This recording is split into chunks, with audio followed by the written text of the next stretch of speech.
Good morning, everybody. Welcome to another edition of the Rant Booth.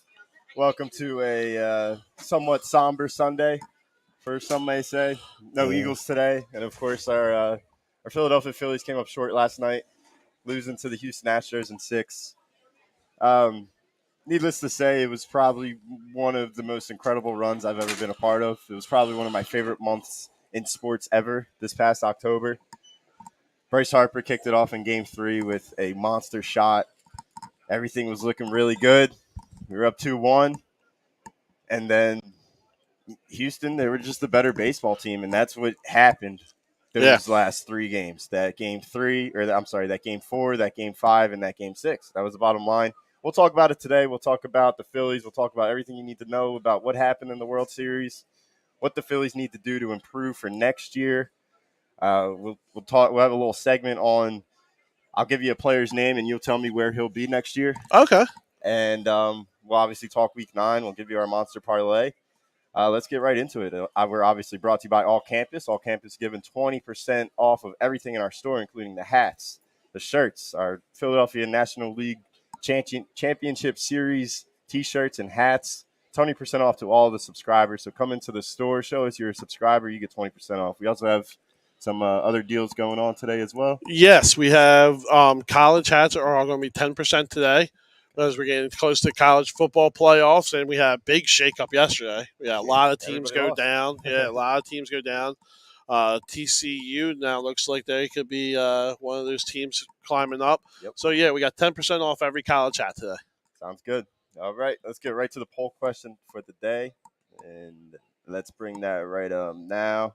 And it's kind of controversial. Let's start off with some controversy because there's obviously been some great sports runs, some sports runs I haven't been alive for. I mean, the 93 Phillies. Right. You got a lot of times where the Flyers made it to the Stanley Cup and they lost. Right. So I want to make a little revision.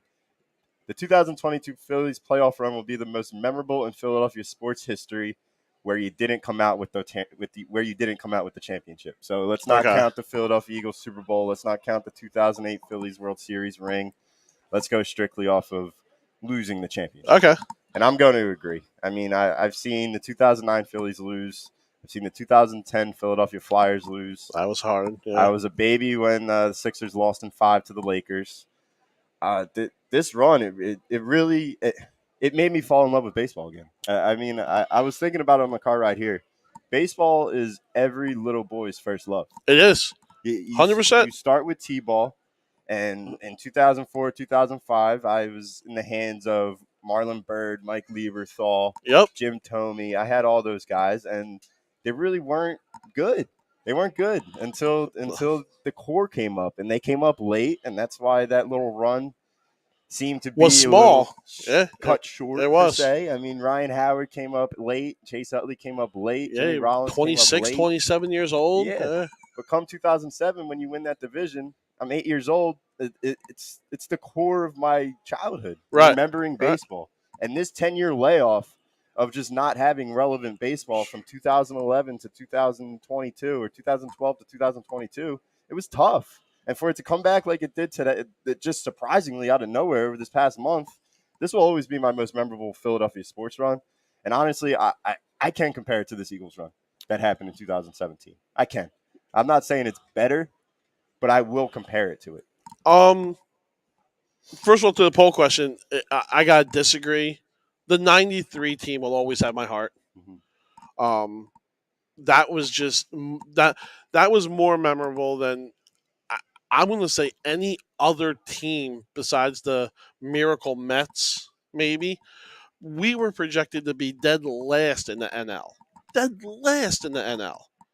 and we ended up winning the NL. Yeah. So to me, that there's nothing else in Philadelphia playoff runs that compare. There's nothing even close. This run is special for one reason, and to me, it has everything to do with money. And I know that's crazy, but that's the way the world works right now, in the sports world especially.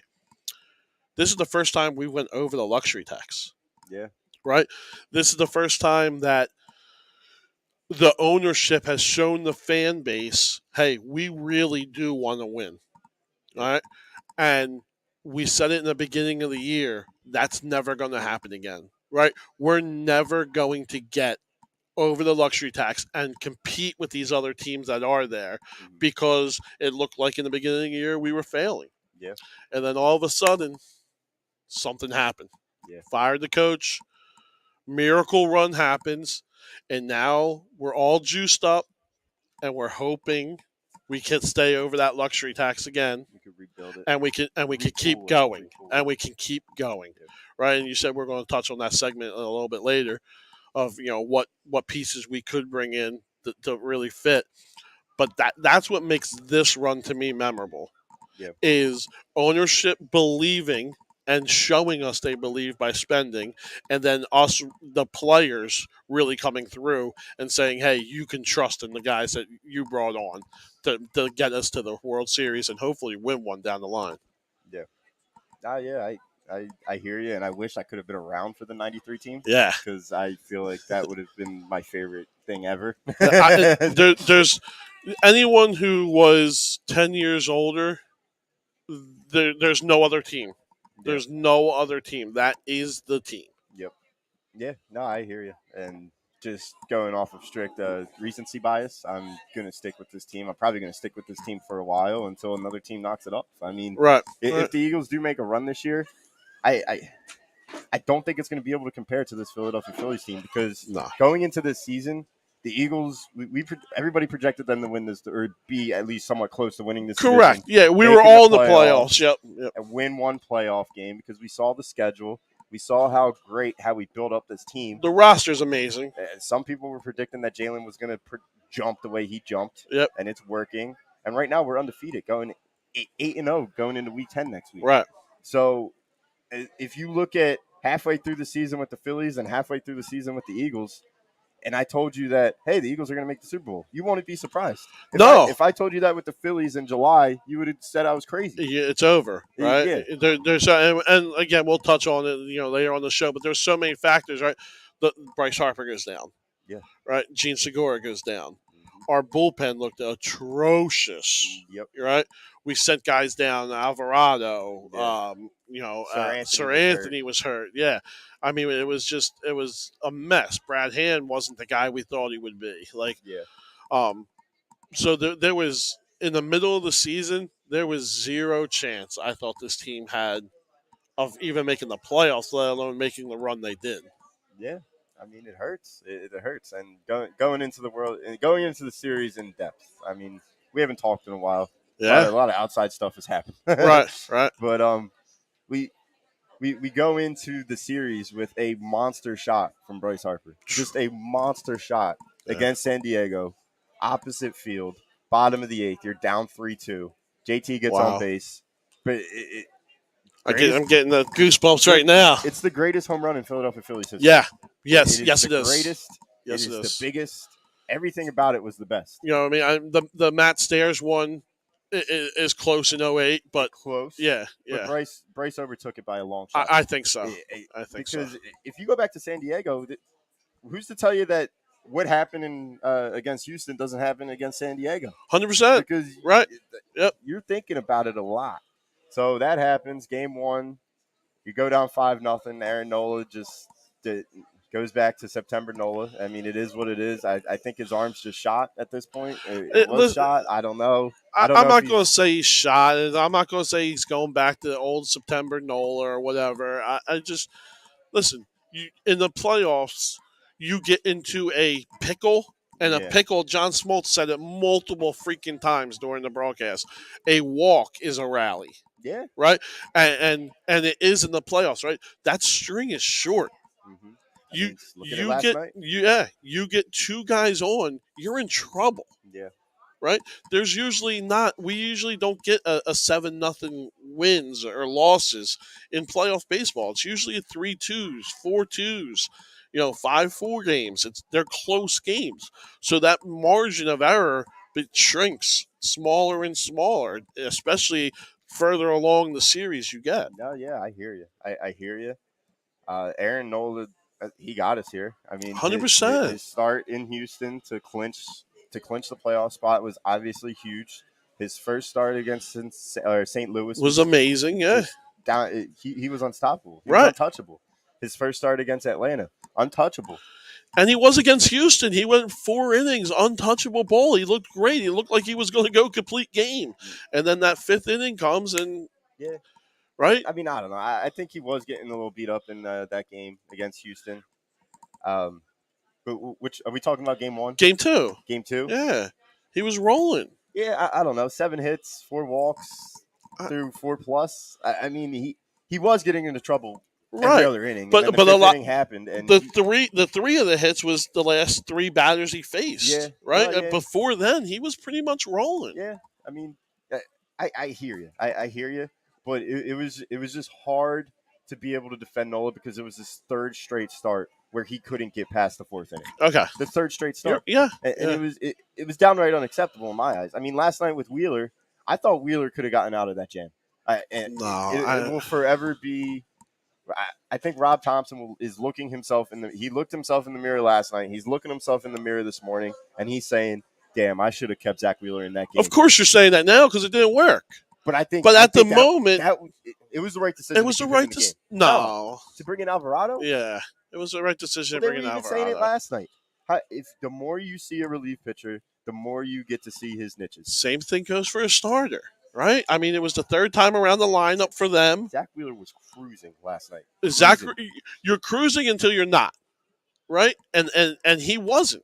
Those last 3 batters that he faced, he looked like he was losing it a little bit. The pitches were rising up in the zone a little. Okay. He was getting stung a little bit harder, and you're facing their most dangerous hitter. Yeah, I want my best reliever. And everyone can clamor and say whatever they want. Alvarado is our best reliever. All right. Yes, he stunk in the playoffs. Yes, he didn't come through in the World Series. He didn't come through in the clutch. Okay, fine. He is our guy. Like there's no other bullets we have. He's our guy. I mean, you went with Sir Anthony after the 3 batter rule was, and you pulled over. him. Yeah. Oh, for both of them, right? Well, yeah, Alvarado went 3 batters and he got pulled. Sir Anthony went 3 batters and got pulled. Right? Those are our bullets. Those are our guys. Yeah, if it doesn't work, it doesn't work. But to say Rob Thompson shouldn't have gone to him, I think it's a mistake. That is the play. All right. If we're looking in hindsight, if you had any other option in this order, I would have kept Wheeler in the game. Okay. Number 2, I would have warmed up Ranger because he told us before the game that Ranger's available. Yeah. You got the lefty on lefty with Alvarado or Alvarez. Right. And Ranger's clearly been our best pitcher as a whole in this playoff. Right. Because Zach Wheeler struggled in game 2. I wouldn't even have done that. Like I really like Dave Robertson against Alvarez. Yeah. Righty on lefty? I know it's righty on lefty, but the way that his curveball is, I think it really is good against lefties. Yeah. Right? And Alvarado is not he throws hard, but there's nothing really great. His slider's not really great against lefties. Smoltz said it all playoff that the cutter that he developed from whenever he developed it really turned his career around. Yeah. And that was, I guess it was in the minors. Those 3 weeks he was in the minors. But he didn't throw a cutter in that Alvarez at bat. No, he didn't. It was he got beat on a fastball. And it was the hardest hit baseball that Alvarez has ever hit. Right. However fast the ball was, that was the hardest he's ever hit a home run off. Right. I mean, it's just we had a lot of magic in those playoffs, and it just dwindled in these last 3 games. 100%, and that's baseball. Yeah. And it's simple to say, but that's baseball. It's the biggest roller coaster game that there is. You get hot, and it carries you. You get cold, and it sinks you. Right, and we got cold. That's it. They broke a World Series record for how many times they struck out. Yeah, and it's funny because you break the record for home runs, right? Then you get no hit, and then you break a record for strikeouts. Yeah. Like you're on 2 completely ends of the spectrum within 2 games. Yeah, within a game of each other. I mean, a lot of people were saying it. A lot of people were saying it. we thought we won the World Series after Game 3. 100%. And 100%. they just game 4. Obviously, you get no hit, and there was really nothing to build off of that game, like whatsoever. No. Game 5, probably the biggest heartbreaking game of my entire life that I've ever watched. I mean, the Game 7s with the Sixers, that was brutal. I go back to Toronto, that was tough. But that Game 5 loss, it's just you had so many opportunities to come through and win that swing game, and you just came up short. If I had to critique Rob Thompson on one move, it was that Game 5 where he brought Syndergaard out for that 4th inning to face that one batter, Pena. Yeah. And Pena hit the home run.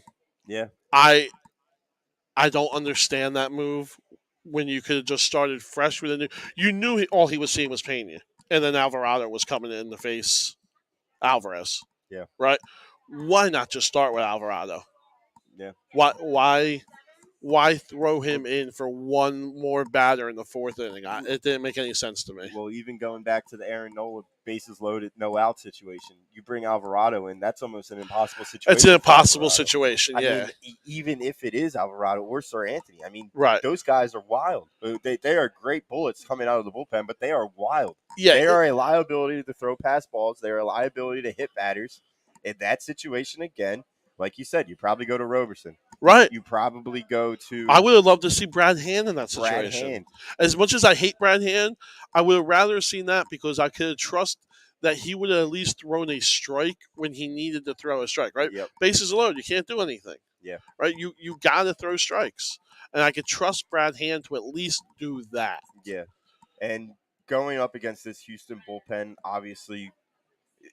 It was borderline an impossible feat. I mean, they didn't touch they're so him. good. They didn't touch They're him. so good. I mean, with the exception of JT in game 1 or game 1. Was it 1? Yeah, when he hit the insider? Because he tied when he tied the game with the double, and then in the home bottom run of the 10th when he touched the bullpen then to win the game. Yep. With the exception of that, you didn't touch him all series.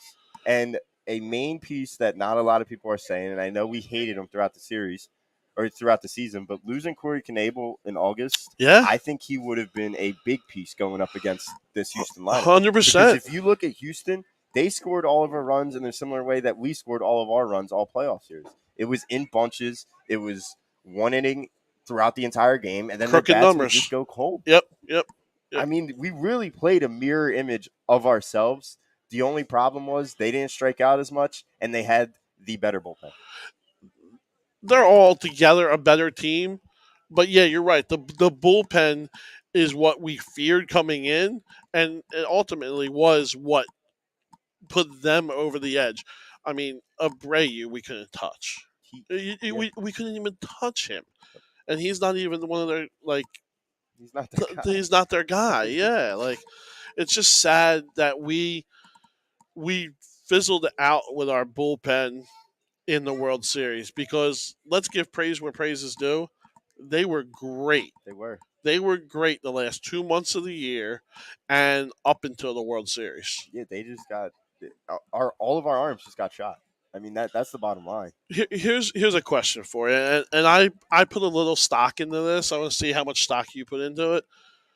Being there for the first time, right? This is the first time pretty much all the Phillies have been there, right? Everybody except for Schwarber. I'm talking arm wise, bullpen wise.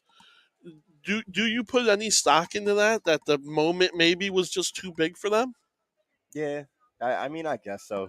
I mean, I look at it this way. They are professionals. Yeah. They do this every day, and this is the moment they dream of. I mean, this is what they think about when they're playing T-ball. Right. It's just any other game. I look at Ranger Suarez. He's cold as ice. He is. He does not care the situation. He's always just going to go deliver. He's going to throw you strikes. Right. And he's going to give his guys a chance to make a play in the field. I mean, I look at guys like that, and on the other hand, I look at an Aaron Nola, and I don't want to make this a bash Aaron Nola show. Right. But if you look at Aaron Nola, the past 5 years, the past 6 years, we've been a loser franchise. Yeah. And Aaron Nola and Rhys Hoskins have been the center of it. Yeah. And Aaron Nola has collapsed every single September. Now, I know we want to throw all that away, But if you compare some of his performances in past Septembers to the last 3 that just happened, it's hard to see them side by side and Right. not say something about it. No, you're right. I'm the biggest Aaron Nola fan. I love Aaron Nola. I think he is He's a a competitor. ace. Um, He will compete with you. He's not afraid to pick up the ball, and he's going to right. go throw innings for you. I just think that he's at the point of his career now. I think we've seen enough that he's not going to get you to the 7th inning. Right. We're hoping that we could get through 2 rounds of the lineup with him, and that's about it. That going to the third In playoff time scenarios. in the playoff scenarios, Yeah. right? In meaningful games, going to that third time trip around the lineup, he's just. I think he just gets found out. I don't know what it is. I mean, he did show you that he can put it up against good lineups. I mean, He the can. Cardinals, the Braves. I mean, Houston. When I don't know if Houston was trying or not when we clinched, but that's you still went down to Minute Maid Park and you needed to get the It was a job big done. time game that he came through. Yeah, It was. Yeah. But to go back to your question, did they get rattled because it was their first time? I don't think so. Okay. I really do not think so because they showed it before in the divisional round, in the wild card, hell, in the NLCS. Right. That the moment wasn't too big for them then. Right. So when you get to the World Series, you went through a whole month of pitching big games, big innings, and you didn't have a problem. But the second that game 4, game 5, and game 6 came around, all of a sudden the moment was too big. Shut down. Yeah. I don't think so. All right. Yeah. I mean, I agree with you. I do put a little stock into first time being there. You gotta lick your wounds and you know what I mean, take your losses, and then hopefully the next time around you have a little bit better understanding of what it takes to win. Oh yeah, I hear you. All right, let's jump into. I mean, we already talked about last night. Game 5 was brutal. I do have something I want to talk about go last ahead. night that I'm kind of weird that the media hasn't really talked about, and that is Maldonado Mhm. that getting hit by the pitch. That's where this all started with Wheeler. Do you think that was cheating? Do you think that was unfair? I mean, I have two ways of looking at it as a Philly fan. I I think he's a piece of Yeah, right. I mean, And that you're was the faking it. cheapest move. That You're was the faking a big Roger at bat. freaking Dorn in real life. Yeah, Um, and I don't understand how Major League Baseball, the umpire, allowed that to happen. yeah. I mean, you saw it with Diaz in Game 1 where he He tried to do it too. and Yeah. they called him. They Like- said, "No, get back in the battery." That, like- that was a strike. If you literally see him move up on the plate, which is fine, but he only had one intention that entire at bat. It was to get hit by a pitch. He had no intentions to get a hit. He did not try. He wouldn't have tried. He wanted to get hit by a pitch. That was it. Yeah, I mean, Um, it's the Houston Astros for a reason. now on the other end of it, if I am a Astros fan or just a general person, I love that my player will do anything it takes to make something happen to get a spark because Wheeler was rolling. Wheeler was rolling. Takes away the integrity of the game, in my opinion. That's where I'm at. If I'm a fan of neither team and I never even heard of the Houston Astros cheating in 2017 to 2019 or whatever, and I saw that where the other pitcher's dealing, Right. and you're blatantly trying to get hit by a pitch, and this is the second time where controversy has struck with this same guy, same scenario. Well, same scenario with Diaz in Game 1, Yep. but then also you already got caught in something in Game 1 with the bat. With the bat, yes, Now, it's the same guy. It's the same guy. Yep. I go to online, I do some research, I look up this Houston Astros team, and I see, there's a cheating scandal that happened, and they got caught. The team is just so dirty, in my opinion. I'm with you. It's just it goes against the value of sports in a way. Right. If you look at and I know everybody says that every team cheats. It's just a matter of who gets caught and who doesn't. The Astros just have that thing. I mean, you look at Valdez. What's he doing? What the hell is this? Always touching something. Always touching something. The back of his hair, his arms, his belt. He's switching gloves. He's switching shoes. And Yeah. people are saying that he did it all season. Okay. So he's cheating all does that year. mean he was cheating all season? I mean, I don't know. And I was listening to WIP's broadcast for the first 2 innings, and LA was really keening in on Valdez. Yeah. Because every single time he'd get the ball, he'd take off his glove, touch the back of his hair, touch his wrist, his forehead. Yeah. touch this part of his body, because only this part of his body was sweating. It's the only part that was itching. Yeah. I listen, I'm the same way, and I guess that's where I'm like, to Rob Thompson or to any other Philadelphia manager or player, is, hey, their team, the Astros, you knew that came from Dusty Baker, right? You knew Dusty Baker said, hey, go up there and try to get hit. I guarantee you, a coach said to him, hey, you suck at batting. You're batting freaking 0-9-0. It's a good move. Go get hit by a pitch. It is a good move on Dusty Baker's part. Dusty had nothing to do with the cheating scandal. No. Maldonado had nothing to do with the cheating scandal. No, they had nothing to do with it. But that organization as a whole will always be looked at under a microscope. Right. And people will point out when they think something is sketchy. And the fact that Martin Maldonado had 2 different instances in this World Series where, 1, he got caught, and then 2, he should have got caught again for leaning into a pitch. That could have been called a strike. I mean, I think it was high, but it was on the plate. The pitch that hit his elbow was on the plate.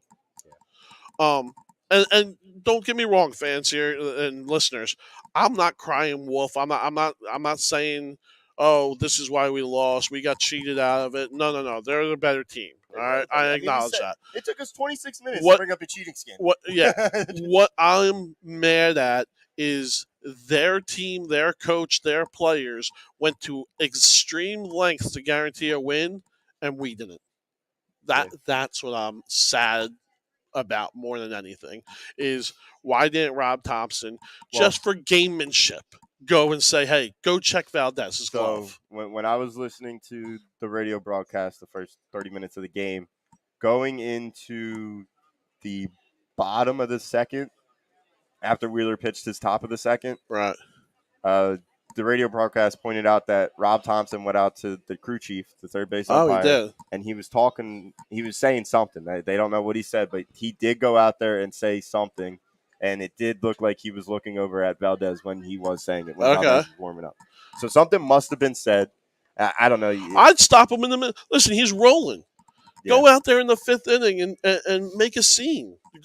Cause a stoppage. Get the momentum to stop. Do something to try to swing it to your favor. Yeah. You know what I mean? Yeah. Robbie Thompson, we love him here. Oh, 100%.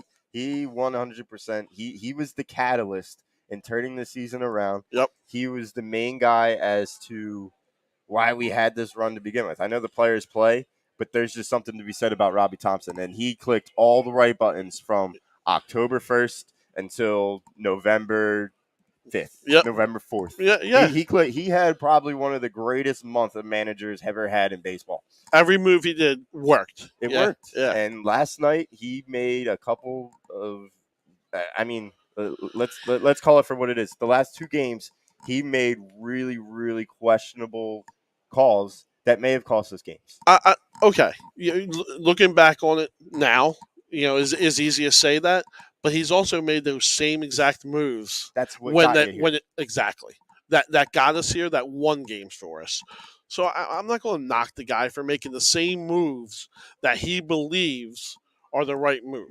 Yeah, when he got us here. The only thing I'm going to say to that is you were in a do or die situation last night. Mm-hmm. Your ace is on the mound. He has, I don't know the exact pitch count. 70 through 6. That's it. 70 through 6. Yeah. You already had one out, first and third. The double play situation is set. Alvarez is not a fast runner. Get a ground ball in the inning. You're still up 1-0. And the worst that can happen is Wheeler gives up a single and the game's tied, and you're first and second with 1 out. Oh, worst that's happens, he could have gave up a home run. You never know. He could have gave up the same home run that Alvarado did. I saw what Wheeler was doing, and I don't think that would have happened. I really don't. And that's hindsight bias. That's hindsight. You're right. I mean, you go to Alvarado. Alvarado clearly has been struggling in the World Series. But is he not our best weapon out of the bullpen. So I know he's our best I know weapon. Tommy in the group chat last night. If you were going to bring in Sir Anthony, why wouldn't you just bring him in to begin with? I mean, the answer to that is righty lefty. Correct. That's the That's the answer to simple. that question. That's simple. Yeah. But if you ask me who was performing better in the playoffs, Sir Anthony or Alvarado, I mean, Alvarado did have a couple let-ups. The only problem that Sir Anthony had this playoff was when it was pouring rain against Correct. San Diego. He That couldn't was get a the feel for only the ball. Yeah. he was struggling. So I would have gone with the righty-lefty, and I would have gone with Sir Anthony if it was up to those two. Like I said, I would have kept him in, and I think my second option would have went to Ranger because Ranger's been ice cold. It would have been lefty on lefty. You told us that Ranger was going to be available. He was in the bullpen all day. Yeah. I didn't want to go Ranger. I really wanted to try to save Ranger for Game 7 if possible.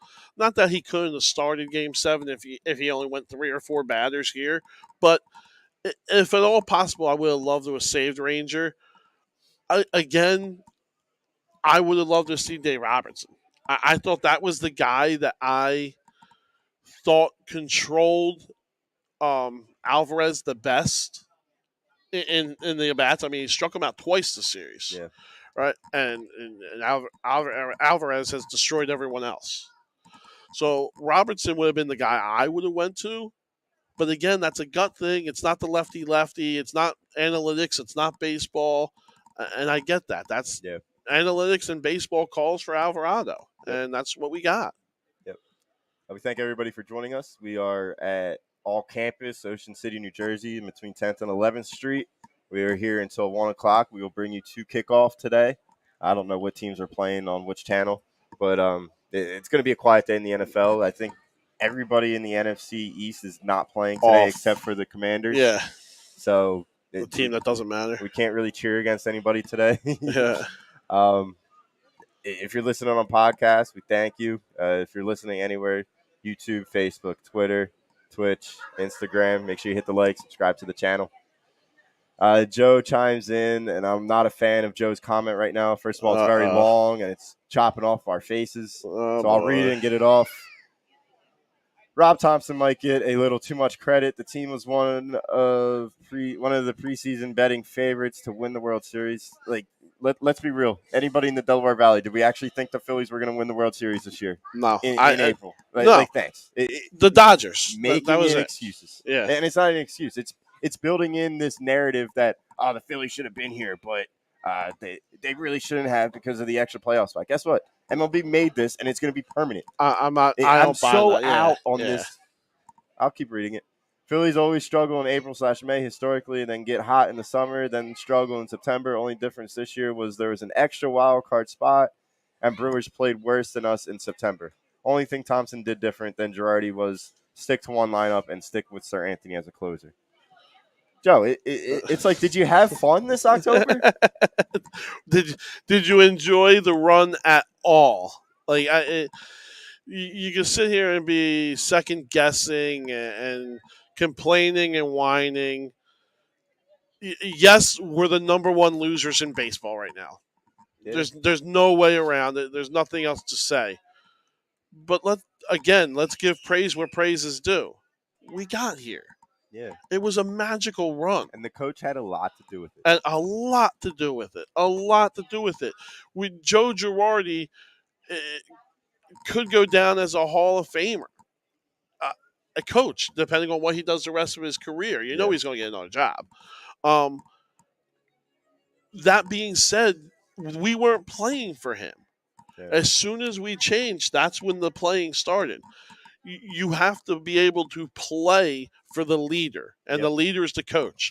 These guys want to play for Rob Thompson. Yeah. That's what a coach does. And every single one of these guys wanted it so bad. That was that was the toughest part about it, because I know we have some of these athletes that don't really care. Like, they like to play the game, but they're more about their money. They're more about their brand. None of these guys are that. We can say that every single one of these guys on this team truly wanted it.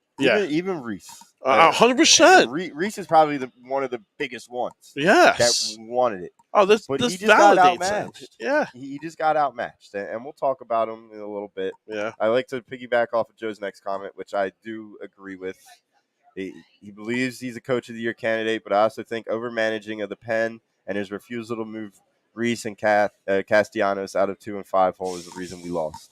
So It was also the reason we got there, Joe. That's what I was just about to say. Stop complaining. He stuck with what got them this far. You got to Game 6 of a World Series in a season where you were 22 and 29. You were basically counted out at the end of May. You really weren't supposed to be here. Your MVP candidate got hurt 2 different times this year. It's funny because all these guys talking. Joe, I'm sure I don't know you personally. Would love to have you come down, to all campus here. But I'm sure we're all in that computer world now and playing Madden and playing MLB where we build these super teams and we can trade every day and we can move our lineups and we can move our starting pitching and we can move everything around. That doesn't happen in real life, guys. It doesn't happen in real life, all right? Managers have to look at their guys like Reese, Nola, Alvarado, and say, hey, you're my guy. I'm sticking with you in big moments no matter what. This is your role no matter what happens. Correct. The night before. I'm with you, win or lose. And that's why they won so much with him. Yes, that goes through the locker room. All right? If you're changing spots just like Joe Girardi, you're shuffling lineups and you're shuffling spots and you're shuffling the rotation. And a bullpen guy comes in for a close one day and then he comes in the 4th inning the next day. He doesn't know his role. He doesn't care. They stop caring. All right? You need to make players care and want to play for you. That's what Rob Thompson did. Yep. That's it. That's a coach's job. Yeah, well said. I couldn't have said it better myself. Thinking about it, that is the reason. I know we've all been, we know this is why he stuck with his guns. That's why they got here. But the reasoning behind it, the logic behind it, it makes all the sense in the world why you would want to play for this guy. 100%. And it just happened that the last 3 games of the season, they got outmatched by a better team. They couldn't hit the baseball, and their arms just died. We brought a knife to a gunfight the last 3 games. That's it. Yeah. And that's it. And hopefully we can look at this as the 2007 the 2007 Phillies, and then the next year we come back better than ever, win a division. That's where I'm at. We have the easier run next year. That's where I'm at because all these guys, all our key cogs are all locked down. The only thing I'm worried about a little bit is what is the future for Bryce. Is it surgery? I'm not 100% sure. Where is he going to just be a permanent DH? I think it's I think it's a minor version of when you need Tommy John surgery. Right. So it's not the full version of Tommy John. So what I'm hoping is he comes back by the trade deadline healthy and we get the best addition at the trade deadline. Me and my girlfriend were watching a game last night and you get all these commercials for the World Baseball Classic. Yeah. They said he's playing. He's playing. Right? So, does that mean he's opting out of whatever surgery he could get or should get? I don't know. Well, I guess we'll just have to wait and see how that plays out. But if I was a betting man, I would say he wouldn't be back until the trade deadline, and we'd have the best addition at the trade deadline next year. That would be a hell of a that's a hell of a trade. Yeah. He'll do his rehab before the trade deadline, hopefully, and he'll be back better than ever. Start off hot in August and giddy up. Yeah, and that being said, all our key cogs are Schwarber signed, Castellanos signed, JT signed, Stott signed, Bohm signed, Nola signed, Marsh here, Wheeler. Everyone's here, right?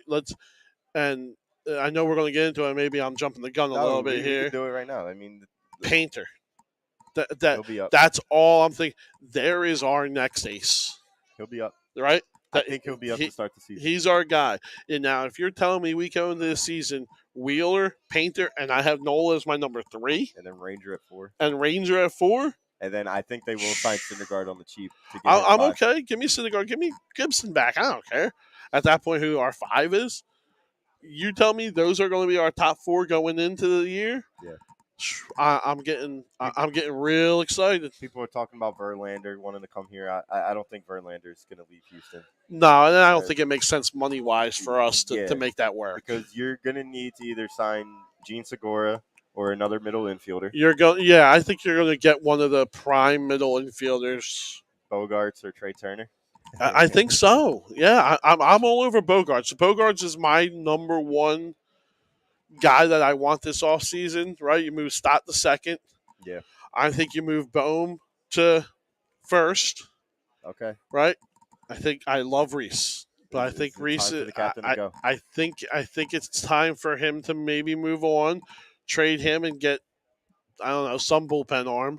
So here, it seems like you're laying out what I wanted to happen all along. Correct. So I wanted Stott to move to second. I wanted Yep. Trey Turner or Bogarts at shortstop. Yep. I wanted to re-sign Segura if the money was there, so that he could play third base. Okay, I'm fine with that too. Or if you want to move Stott to third base and have Gene stay at I second. want Stott up the middle somewhere. Okay. Yeah. So you move Gene to third. Yeah. You have Bohm at first. Yep. And the lineup all of a sudden is more balanced out. Yes. You don't have 17 DHs that are looking to hit 35 home runs and bat 230.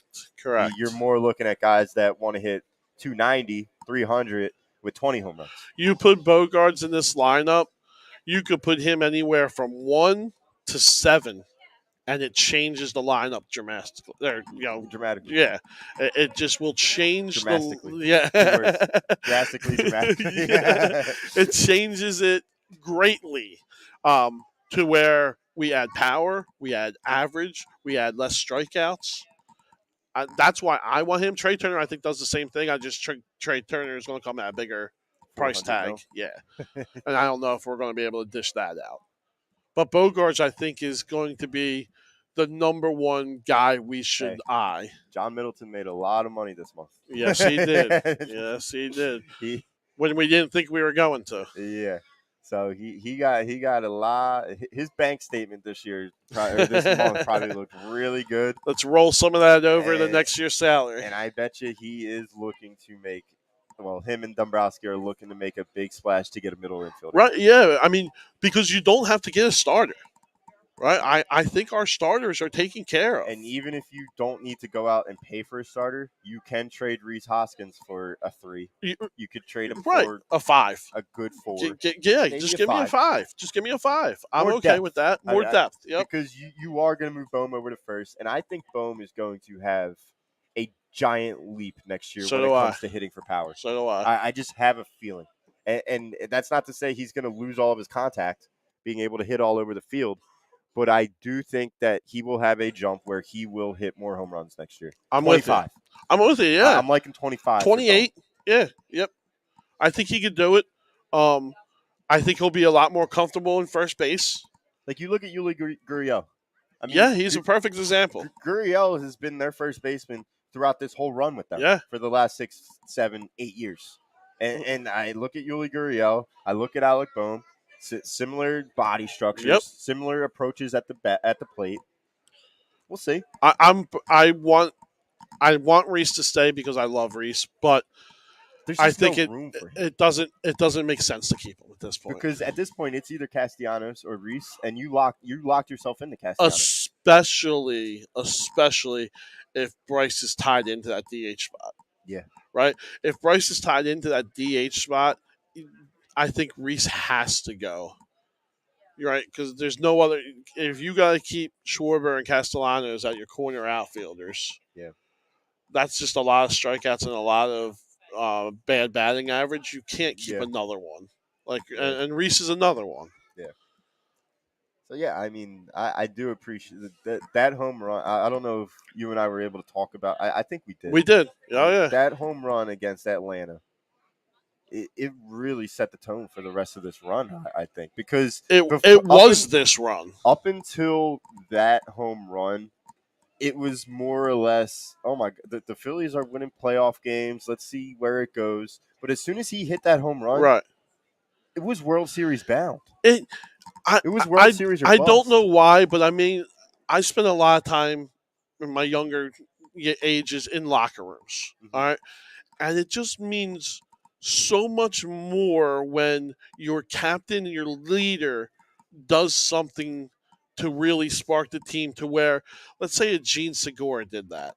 Like, it just doesn't have the same impact. Yeah. You know what I mean? Like we knew the whole Reese backstory. We knew how everyone was down He on was him. Swiss And cheese at first base. correct. And for him to have that moment, that to me, it feels like it's just more impactful to the rest of the team and the rest of the bench than what a Brandon Marsh would hit a home run. Oh, yeah, I mean, you saw You know what I Marsh hit mean? the home run in Game 5 against Atlanta. Right. At that point, we already knew something special was happening because of that first Reese home run Correct. against Spencer Strider. Correct. I'll never forget it. No, I mean, it's one of the biggest moments in Philly sports history. If it wasn't for Bryce hitting that 2-run shot to clinch the pennant, that's the biggest home run. That's the biggest home run in Philadelphia's. I'm with history. you. I'm with you. Yeah, yeah. So it is hard to say goodbye to Reese, but I think a lot of people already know that he's probably going to be traded this offseason. Yeah, I think so. I think his time is up. It's just him and Nola. I don't want to say loser mentality because clearly the two of them do not have a loser mentality. But those two have been surrounded by a lot of losers to start off their career. The loser stench in the air. Yeah. Right? And it's still in the locker room, and they are the guys who have been here the longest, who carry that stench the longest. Right? And yeah, maybe it is time to shuffle it up a little bit, and he would be the perfect piece that we can move to. And he's not even a scapegoat. No, he's no scapegoat. He did lose us games this offseason. It's just postseason. He did. I'm not saying single-handedly, but he was a big part in some of the big losses that we had this postseason. Yeah. I just think he's just odd man out. That's all I'm writing it down as. He's odd man out. It does suck. Yeah. And we already laid it out. We got our infield. Our outfield's clearly set. We got Marsh until he's 29, I think. And I'm okay. Listen, I don't think Marsh is great, but someone's got to bat in the 9 hole, and someone's got to play center field. Yeah. So he's serviceable on both. He improved his hit, with the exception of that god-awful approach in Game 5 when he struck out on 3 pitches. Yeah. With the exception of that, he was great in the postseason. He wasn't bad, no. He was working at bats. He was getting on base. He was batting .280, I think. Right, and like I said, I think he's your perfect 9-hole hitter, right? Yeah. He's not an automatic out, but he's not going to hit you 30 home runs or anything either. No. But he is a guy that when we need it to just roll over the lineup to get to the leadoff guy for the next inning, I think he's perfect for that. I think he could do that perfectly fine. Yeah. I mean, honestly, I look at the other guy in center field, Chas McCormick. He's the same. For Houston, they're the same guy. The only difference is McCormick made the big play and Marsh didn't. Right. Well, he had the chance to make the big play. And they both had chances, and they both messed up. I mean, one came through. And one messed up. I mean, that's the bottom line. So we'll see how that goes. Bullpen-wise is going to be. About to say, bullpen, you look around the league, bullpens change every single year. Yeah. But I think Sir Anthony's locked up. Alvarado's locked up. Yeah. Not locked up. I think Alvarado has one more season. He's here. But he'll stay here. If he has a good year next year, he'll probably be gone and get a contract somewhere. Yeah. But I'm happy with Brogdon. Brogdon pitched well. I'm okay Bellotti with him. Really Bellotti well I'm okay with. Like really well in the postseason. Yeah. Andrew Bellotti did. Zach Eflin. What are your thoughts on Eflin? Because he's locked. No. I'll pull up his contract situation now. I think he might be here one more year. Didn't we give him a 3-year deal 2 years ago? All right. So if he is here, do you bring him back into the rotation, or do you make make him 6 or spot starts, long relievers? I think he could be your setup guy. I think he could be your setup guy. I mean, I think he could be your right-handed setup guy. Alvarado's your left-handed setup guy, and then hopefully Sir Anthony is the guy. Right? I mean, I think that's how you're going into looking at next year. They have a mutual option for 2023, $15 million. Yeah, I mean, I'm picking that up. I'll pick it up. I'm picking that up. I think he'll pick it up. I don't think he's looking. No, he ain't going to get much more anywhere else. No, he ain't going to get any more anywhere else. I would 100% pick that up. If he could be a guy who goes, gives 5-4 and a 2.5 ERA, and can be a guy who gets 25 to 29 holds in a year. I think that's a serviceable guy that we can use. Depending, I think that depends on the status of Painter, on whether or not Painter is going to come up right away, how soon Painter comes up. If Painter's not up to start the season next year, I'm revolting. I'm going to have an all-out missile attack at Citizens Bank Park. I mean, the guy got voted the best pitcher in baseball. I hear you. Right? He needs to be in the starting rotation next year. No, I hear you. I hear you. Because I think, honestly, I think Zach Eflin's too good to be a fifth. I think he is too good to be a fifth, and I think he would be much more useful as a setup guy. Now, the only question that will come into hand is obviously there's injuries throughout the year, especially in the starting rotation.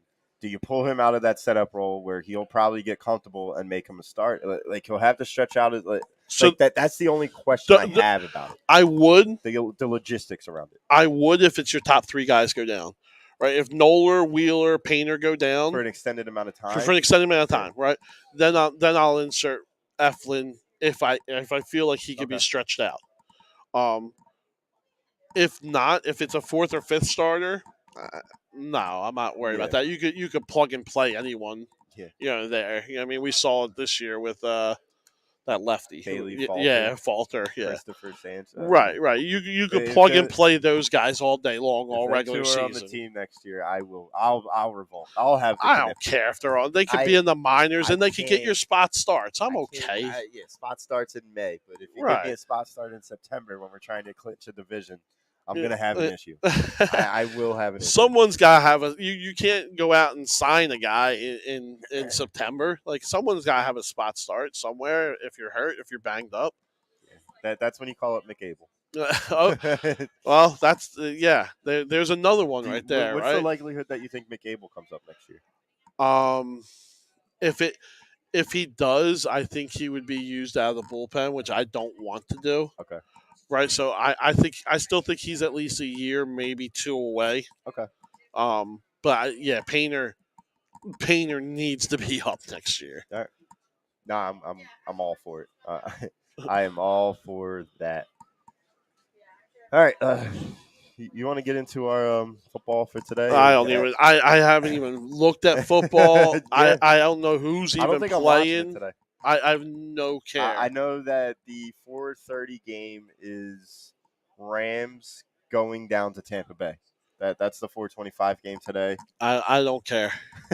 I don't. It sucks, but this is a somber and grieving day. I hear, and I thought about. I just had so many different thoughts last night. The first thing I thought about was, I don't have to have a heart attack tonight in Game 7. That's true. Now I know, obviously, I want it. I wanted a Game 7 so freaking bad. Yeah. But this Phillies team, they gave us so much. They gave us so much just because it was so unexpected. They gave us so much we weren't expecting to have. That's what made it so sweet. And in a way, I don't even want to say it. You know where I'm pointing? I'm kind of happy that Game 7 isn't happening tonight. I am a little bit relieved that the season's over. The heart attack waiting to happen is now avoided. Yeah. But it just sucks because you knew they were right there. They gave the Houston Astros the only two losses that they had during the postseason. Right. They had them on the brink. And if we're looking at it completely, 2-1. Right. 2 more games at home. All you needed to do was win one of those games, and the World Series would have been yours. But at the bottom, the Astros were better. That's it. And Tommy put up a post. I don't know if you saw it or if you were a part of it, but he's like, why are we all okay with losing? I'm not okay with losing. And he's right. He's right in that statement to where I don't want to sit here and say, oh, we had a great year. It was a great run. Good job, boys. Pat on the back. That's not what I'm saying. This World Series was there for us to take. Yeah, we left it on the table. We left it on the table. We let it slip through the fingers. So when I said earlier in the show, we're the number one losers in baseball, That's where I'm at. Right, we're the number one losers in baseball right now, even though we probably had one of the most magical runs in baseball history. Yeah. I mean, besides the '93 team, right? Yeah, I mean, the the Miracle '93. Mets, the '93 team, uh, and this team. Like we came in to not probably being in the playoffs, to squeaking in, to having the lowest percentage of winning the World Series out all Yeah. 12 teams or how right that Yeah. were in it. We were the lowest percentage to be there, and we had it right in the palms of our hand. We Yeah. had it. We had guys all go cold at the same. I mean, Yeah. after Game 3, Bryce Harper. I mean, we love Bryce. I'm Bryce's biggest fan, but Everyone went cold. those 3 games, I don't know his stat line, but I know he went over 4 last night in a Yeah. game where we needed him. It was a horrible approach to play, and I know he was trying to make something happen. That's what it was, right? You grip the bat a little too much. Yeah. You try to be the hero. You don't let the game come to you like you normally do. And you can't blame him. No, the first time he was ever in that spot. It is the first time he's ever won a playoff series. Right. I mean, you look at his stats side by side with his 15 playoff games with the Nationals and his 14 playoff games with the Phillies. Right. It's 2 different players. 100%. Yeah. I mean, he's a veteran now. He's a leader now, and he wanted to be that leader on the field this series. And you know what I mean? Maybe he just tried to do a little bit more than what you're supposed to do. After and before we do get into football, because I do have a couple last points. All right. Kyle Schwarber probably would have been MVP if we did pull it off. I would assume so. He was our MVP. It would have been him or Ranger, depending on what Ranger did in Game 7. Okay. I think he proved himself that we have a leadoff hitter. Schmaltz said it last night. It is tough for a starting pitcher mentally to go against a guy like Kyle Schwarber to start off a baseball game. Right. That's true. Right. It's feast or famine. I am all for keeping Kyle Schwarber in the 1 hole. If we do get Trey Turner, I would put him in the 2 hole. Okay. All right. I just think that Kyle Schwarber, with the immediate impact that he can put to start a baseball game, it's so valuable. I'm with you. And after watching this playoff, and I know he started off ice cold, but the way he finished this playoff run was borderline. I saw a post last night. It looked like he was the only one that was ready to win a World Series last night. Yeah. And it's true. I know all of them wanted to win it, but Kyle Schwarber was showing up. I think it was he came to start the playoffs 0 for his first 16. Yep. I believe. And then for us to even sit here and say a guy who was 0 for 16 to start the playoffs was probably our World Series MVP.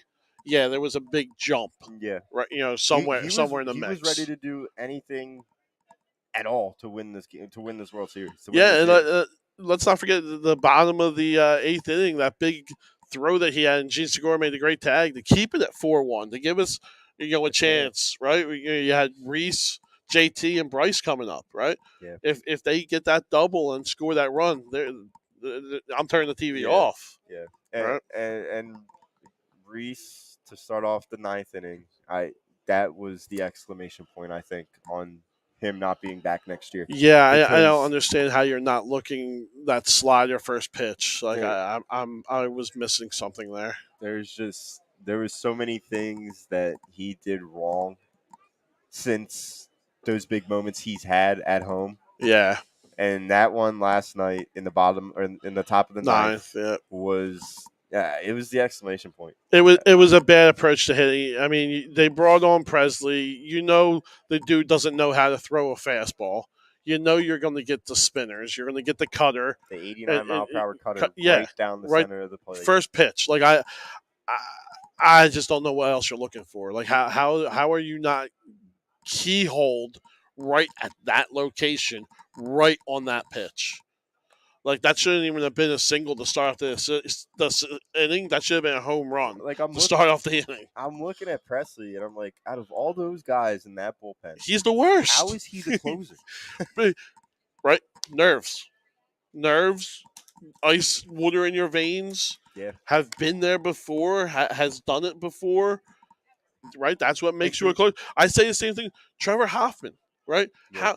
He's one of the best closers to ever play the game. I don't think the guy could throw over 90 miles an hour. Yeah.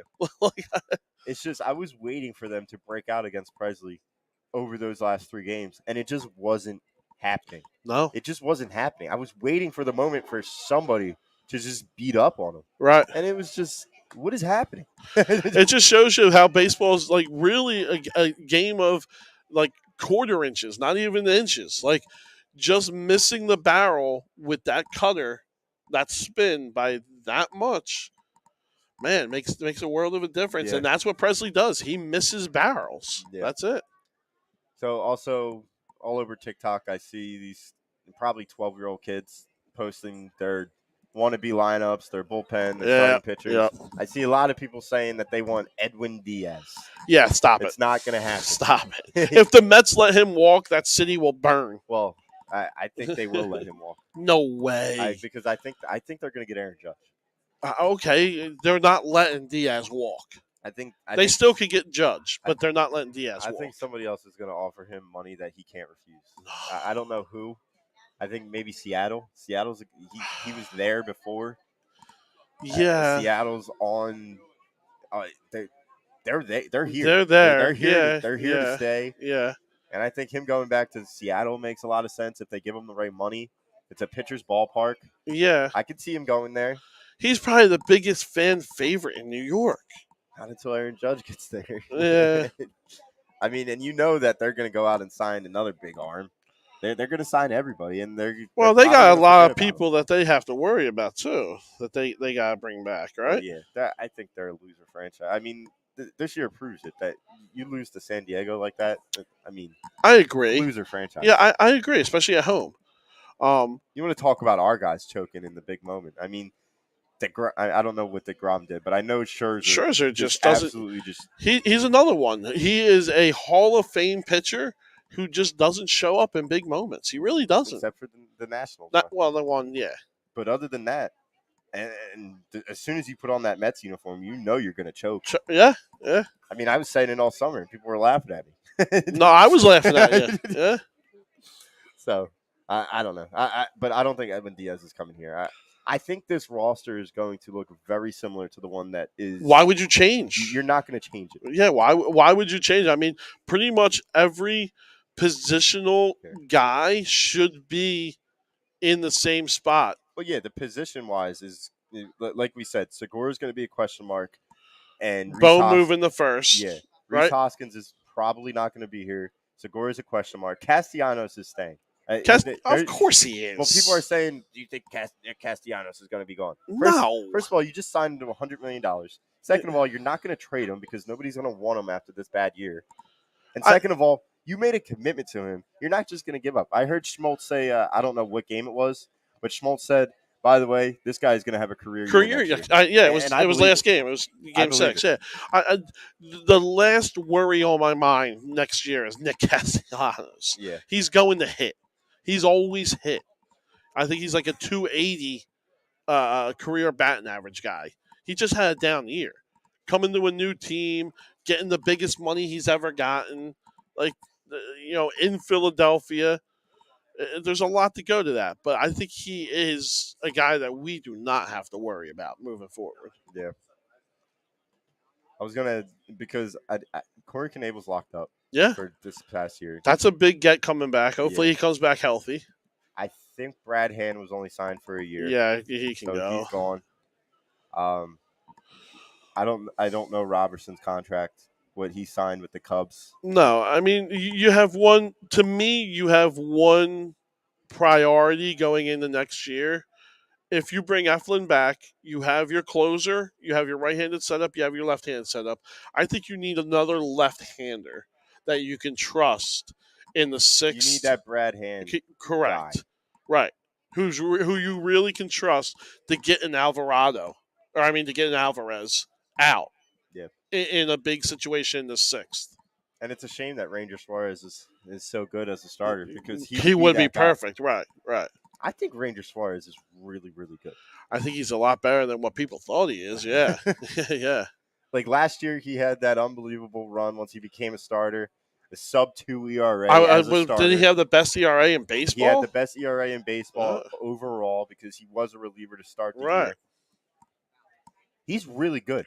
He's really good, right? And we're coming into next year saying, hey, that really good guy is our number 4 starter.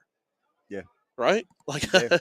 I mean, you talk about the Holiday, Hamels, Lee, Oswalt year, like this, right? This could top it. It could. I mean, the names aren't as big, but the talent could be better. Yeah. The talent could be right there. Do you have any concerns about I don't really concern about Aaron Nola's arm because I think he will recover within the next 4 months. Wheeler. Do you have any concerns about Wheeler's arm? I mean, you have to, right? You already saw it in the playoffs here. We had the fear of it coming into – it was the first year last year that he threw 200 innings. Yeah. Right? Yeah. And you had that fear that he was going to hit a wall or just not be the same guy this year. And let's face it, he wasn't. Right? He was good. He was borderline great. He still had a sub-3 ERA. Correct. He was great. He got beat up by a few good teams, by a handful of good teams. But I'm talking about the velocity just wasn't there day after day. Hey, 99 in the first inning yesterday. He had it yesterday. He wanted it yesterday. He had it yesterday, but he didn't have it the first game. Oh, yeah, I hear you. Right? It wasn't there. It was at 96. Let's go into, does he come into spring training healthy? I don't think so. Yeah, I think it'll be the same as last year. Right. Where we're waiting for him to come back. We're waiting to hear what's going to happen. Yeah, he's going to get 3 minor league starts before he comes in, and then when he does come in, he's going to be on the pitch count, and he's not going to be getting rolling until end of July, August. This is why I think both Syndergaard and Gibby will be signed to contracts. I'm with it. I don't think Gibby's probably going to get league minimum. Yeah, I don't think he's going to get much more. He's not going to ask for a lot of money, and I think he loves this team. Syndergaard, on the other hand, I don't know what he's looking for. I wish Syndergaard would just stay. I'm hoping he just likes it here and wants to stay. I think he's a serviceable number 4 or 5 starter. I think he does the job. And he'll give you a spot start in the postseason like he did. And he could give you a spot 3 innings. Yeah. I think he did really well in the spots where Thompson put him in. I think he did great. He did his job until they asked one more batter from him. Yeah. Right? You came into the game saying, I want 3 innings out of him. Give me one trip around the lineup. Well, you wanted to stretch it one guy too many, and it bit you in the ass. Yeah. Right? But I don't know what his market's going to look like. I don't know. It's not going to be big. I don't know if the Mets try and bring him back. I don't know if because the Yankees try and pull him. I mean, there's going to be a lot of teams that are going to try to offer him something. He's not getting a multi-year deal or anything. I'm just hoping that we can maybe sign him to like a 2-year, $25 million deal. Yeah, I mean, I think that's even high. Yeah, I don't think any teams. I look at Eflin. I mean, what did we say? Eflin's 15. Yeah, but I think Eflin has just so much more that he offers, especially out of the bullpen. And Eflin's on 1 year, so you're right. If you offer Syndergaard 2 years, I think if you give him $12 million a year, $10 million, I think he jumps at it. Yeah, I don't think it's worth it. I think he's going to be somewhere around that 1 year, $5-6 million guy. Yeah, I think that's all he's going to get. Right? What are you expecting out of him? You don't think any other team? I'm not expecting him to produce to his contract, but I'm also expecting other teams to offer him more money. I don't see what other team? He had a good year this year statistically, and that's what these agents look at, your stats. What do you throw? 140 innings? Like he's just. I mean, he was under a 4 ERA. Yeah. Altogether, he had a winning record. Yeah, I just don't think that he's going to have the output that demands a $10 million contract. Yeah, I mean, I don't know. I might be overvaluing it, but I think 5's a little low. No. Maybe. I mean, maybe 7, but he's not getting 10. Okay. He's not getting 10. Well, yeah, I'd be doing jumper jacks, like you say. Right. If we could get him for under 10 for 1 year. Yeah, I'm all in. You give me 1 year, $7 million. I think that's a good deal for us and for him. Yeah. No, yeah, I hear you. Any last thoughts on the Phillies? I mean, I could sit here for another 2 days and talk, what happened. You want to talk about Game 5? Because Game 5 was we hinted at it, but Game 5 that was heartbreaking. Yeah, It was a heartbreaking game. it Probably was one of the that one biggest heartbreaks moment. ever. It was that one moment where I don't understand. That was the Syndergaard game, right? Yes. Yeah, I just I don't get it. I don't understand. That puts you down Bring him 3-1. out in the fourth inning. No, that was the 3-2. I thought it was tied up. It was 2-2, No, because right? I think it was 1-1, and then he hit the solo Oh, shot. that put us down 2-1. That put us down 2. I'll look Yeah, at I it think exactly. I think that's right. Because I know Segura had the base hit in the 7th or 8th. Yeah, I think you're right. That brought us to 1. I'll bring it up. Either way, it was the momentum that you wanted Noah Syndergaard to get us. He got us, right? You said I want 3 innings. He gave us a perfect 3 innings. And then I don't know, for whatever reason, you wanted to stretch him out for one more batter. It doesn't make sense because you know it's only one batter. Mm-hmm. He could have gave up a single. He could have walked him. He could have hit him. He could have struck him out. Yeah. He was only getting that one batter. Yeah. It just didn't make sense to me that you put him out there to do that because you know, as a competitor, I'm not going to give in to this guy because I know he's my last, Mm-hmm. right? And you died. You ain't give in to him. You fed him, Yeah. and he hit it out of the park. Yep. And that's it. That was the game. That changed everything, right? You went from Noah Syndergaard getting pats on the ass and doing a great job to you just lost us the game. Yeah. And it was the 4th inning. Yeah. Right, and I was down. I was out. It was over for me. So he pitched 3 innings, Yep. right? Yep. 3 hits, and all 3 hits were huge. I mean, the triple to lead off, and right, to lead off the game, the single by Pena. Yep. And then you got out of it. You get out of it, and then in the 4th inning, Pena hits the home run to put him up 2-1. Yeah. And by the way, Kyle Schwarber coming back in the 1st inning to lead off the game. To tie it back up was huge. Yeah. That's what I'm saying is you had all that momentum rolling. Yeah. You set up the playbook. Rob Thompson, you set up the playbook. I want 3 innings. Great ball. And he did it. By right? the way, Connor Brogdon in that game, 2 innings pitched, scoreless. 5 strikeouts. 5 strikeouts, right? 2 innings pitched. Yeah. 1 hit. Unbelievable. Yeah. His changeup was nasty that game. Mm-hmm. So Alvarado came in the 6th. Yep. He had 1 hit, 1 strikeout, no runs. Yeah. And then Sir Anthony in the 8th. Yeah. Got into trouble. Alvarez grounded out to first, and Pena scored. That put him up 3-1. Right. Very next inning, Gene Segura comes through. He comes up with the big hit, and then the god-awful approach by Brandon Marsh. Yeah. That really put it away. Yeah. And then in the bottom of the 9th, the JT Realmuto hit that I really thought was gone. I didn't think it was gone. I thought it had the fence. I thought it was another inside the Parker. I thought it was a triple. When he hit it, I don't know how far away Alvarez was, but I really thought it was going to be a little bit higher. I thought it was going to bounce off the wall, and I genuinely thought he was going to make it to 3, possibly even another inside the Parker. Yeah, I thought it was a triple. But it's a game of inches, like you said. Right? Yeah. And that was truly devastating.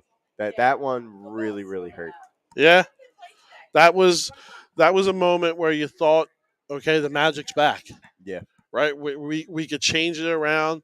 We're going to make that magical run in the 9th inning and put up 6 runs again. And right? And we're back in the World Series. It's ours for the taking. And then he goes up.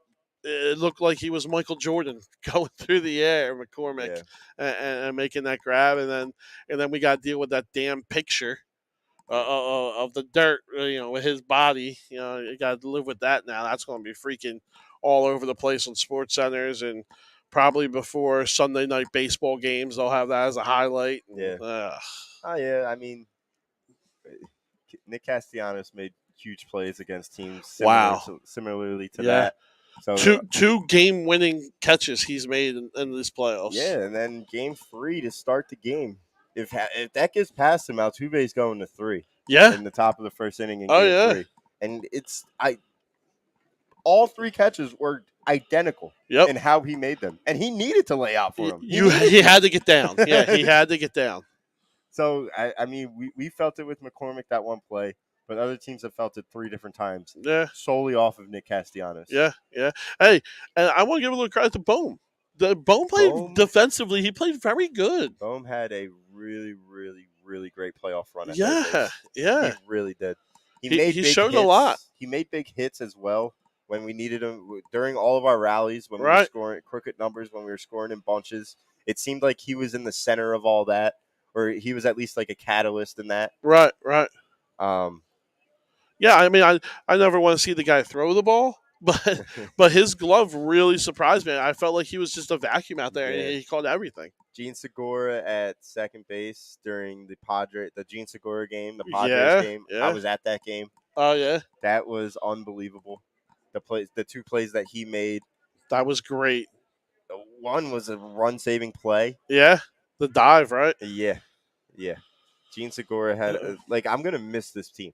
I know we're saying that it's gonna be basically the same thing. Only Gene Segura may not be here and Rhys Hoskins may not be here, but those two trust me, I am Rhys Hoskins' biggest hater. You are, in a way. Yeah. But I'm gonna miss him. I'm gonna miss him. I love him. Nah, Castellanos is gonna stay. He had one bad year. I listen. You can't get down on the guy for it. You hope he comes back next year. Yeah. I think he's odd man out. If he does, it would be low terms. He'll have to take a lot less money and go to third base. I think he'll have to go to third base. I don't think he's going to do it. Hoskins is out of here. Yeah.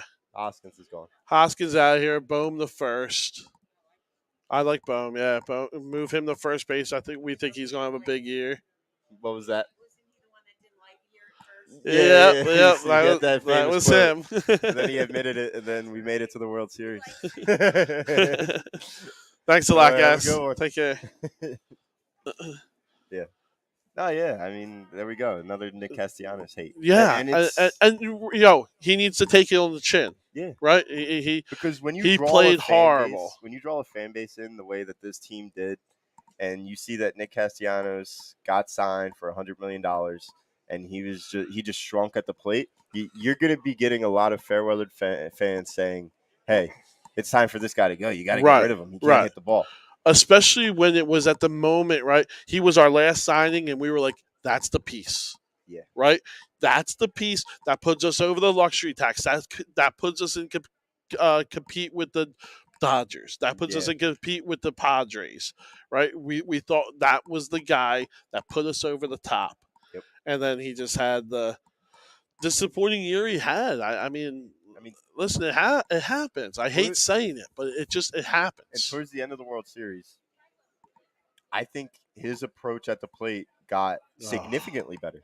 I thought it got significantly better than what it was. He probably was seeing 10 pitches at bat. Every single at bat. Yeah. He looked like Bryson Stott. He really was. Yeah, he was seeing a lot of pitches. He was just fouling off a lot of bad pitches. Well, yeah, he would hack at 3-2 pitches that were 5 inches below. That were hitting the ground. Yeah. Like, dude, it's okay to get a walk. Right. You don't have to be Martin Maldonado. Or no, it's okay to be Martin Maldonado. Right. Yeah. Go up there with the approach of just get on base, right? Yeah. And that's the problem I had is he's always been a free swinging guy. Yeah. But I always thought he was a free swinging guy in the zone. Yeah, right. Everywhere. This year, it looked like he was just everywhere. It's like he was trying to make up for all of his mistakes every single swing. Right, and he seems like he's the type of guy. And listen, I don't know him, I never met him or anything, but he seems like he's the type of guy who just wants to do something controversial just to shove it in people's face. Why go by Ben Simmons' house? He definitely has that, and then make it known. Make it, hey, I'm better than you. I'm going to lead this city to the team to the promised land that you couldn't. Like he just has that F you to society type of personality. I mean, the way he went at Salisbury in the middle of the year, right? Yeah. He definitely has that thing about him, right? Which it's good to have a guy like that. You better come through, though. Well, yeah, you better come through. You better come through. It's good to have a personality like that on a team. Oh yeah, that wants to win. You need a guy in the locker room who is going to be that guy who says, "Hey, even if I'm doing bad, I'm going to do everything I can to win, and I'm going to kick you in the ass if you're not." Yeah, Right? And he does seem like he is that guy in the locker room. yeah, yeah. I mean, even yesterday, he had that rocket to shortstop that went right to Pena. Yeah, And then the very next pitch, Bohm came up and hit it maybe a few inches it away went from, over. Yeah, and they panned it over to yep, Castellanos, and he's yep, all pumped up for it. yep. A guy that has an ego would be. I don't think he'd cheer like that What? Why because wasn't it mine that was why that couldn't way? I Yeah, get that yeah, bounce? Why yeah. couldn't Pena be 5 feet to the left Right, like that right, for me? right. I like Castellanos. I I do. love Nick Castellanos, and I say it 1,000 times. He is a definition. I say the same thing about Gene Segura too, of a professional hitter. He's just a professional hitter to me, to where he his whole career besides this year seems like he never really struck out. Yeah. He always put bat the ball. His hand-eye coordination was always there. It's just this year, I don't know. He wanted to maybe prove a little bit too much or show a little bit too much, or it just, for whatever reason, it didn't pan out for him. Yeah. Greg chiming in. What's up, Greg? Reese Hoskins struck out again getting off the plane this morning and then booted a ball getting in his car. Come on, man, give the guy a break. Yeah. Look, everybody knows the way I feel about Reese. I was going at it about Aaron Nola with everybody in the chat the other day. Yeah. Bottom line is I love this team. I loved everybody on this team, and I'm going to miss them next year because I know not having Reese Hoskins on this team, it's going to be different. Who takes that role? Right now, I mean, Schwarber. you think I think Schwarber it's jumps Schwarber. up to that I role? think it's Schwarber. Because I don't think it's Bryce. It's not Bryce. I think Bryce is the leader on the field. I don't think Bryce is that leader in the locker room. Well, yeah. I mean, Schwarber brought them their song this year. They're That's dancing true. on their own. Yeah, yeah. Schwarber did a lot of things this year. I mean, he single-handedly put up runs for them in Games 5 and Game 6. Correct. To bring them into the game. Yep. He probably is that guy that steps into that leadership in the locker room type of guy. It'll be Schwarber, and Bryce will be that alternative guy. Bryce is your heart and soul. Yes. Bryce is your heart and soul on the field. You're going to live and die by his passion. Mm-hmm. But in the locker room, he's just not even keel enough. Yeah. You know what I mean? Yeah. To be a leader in the locker room. Yeah. It'll be Schwarber. Yeah. It'll be Schwarber's. And I'm all in on either Trey Turner or Bogarts. I think it's either one of them. Yeah, I got Bogarts in my crosshairs, and that's my guy. Yeah. I'm giving him 7 years if he wants, like whatever it takes. 7 years, 220, 270. 270. Yeah, I mean I'm there. That's what I'm thinking it's going to take. And he'll be your 2-hole hitter. And he'll be your 2-hole hitter. Well, he could, like I said, he could go anywhere. Well, yeah, but if you go Schwarber 1 lefty, right? Bogarts 2 righty, yeah, Harper 3 lefty. I'm in. And then you go JT, Nick, and boom. I mean, you got a lot of options to start, but I'm all for getting a guy who completely changes your lineup to what you were in a World Series run year. Yeah. Right? He's going to give us a completely different dynamic in hitting. Well, yeah. I mean, you look at Jeremy Pena. He has a very similar approach to Xander Bogaerts. Yep. And I think Bogaerts can hit a breaking ball better than Jeremy Pena can. He's a guy who can hit for 300, but he's also going to hit for 35 home runs. Yes. Right? There's not many players in the league like him. And by the way, he'll play a great shortstop. And he's a Gold Glove shortstop. Yeah. yeah. And like we said, you win championships up the middle. You look at the Astros. Right. Altuve, Pena, and McCormick. Carrera. Yeah, I mean, before. Correa, sorry. Maldonado behind the plate was awesome. He's a Gold Glove guy. You win championships up the middle. Yeah. And if you tell me that we have either Stott or Segura at second, Bogarts and shortstop, Marsh who's playing a great center field, and by the way, you have the best catcher in baseball. Yeah. You're going to win up the middle. That's a great start to how to win. Yeah, That's a great start to how to win. it's going to come down to, and look, it's hard to win. It's hard to win the World Series, as Yeah, we've seen it. I mean we're a franchise for we're a franchise for a couple years, longer than anyone. And how many we have? Four, Four. three. Yeah, four. I think we've been there 4 times. Oh, been there. I Been thought you there. meant one. Been No, there we've been there 5 times. Right now, 5. five Yeah. times now. So it's just it's not easy to do, but we do have the nucleus. We almost made it look very easy this year, which Yeah. was the scary part. And we have the nucleus that's going to be here for 3 or 4 years. Yeah. All these guys are going to be here for 3 or 4 years. Look, I'm thinking, and depending on what Dombrowski and the scouts do in the farm system over these next few seasons, that's going to be vital to the last 5 years of Bryce Harper's contract. Yeah, I know we're running out of time here. We only got a couple minutes, and we ain't really touched football. Sorry, guys. Yeah, that's but let's end it on this. Going into next year for the Phillies, is there a guy that, lineup wise, not rotation wise or bullpen wise, that you're like, I'm afraid there's going to be a little decline?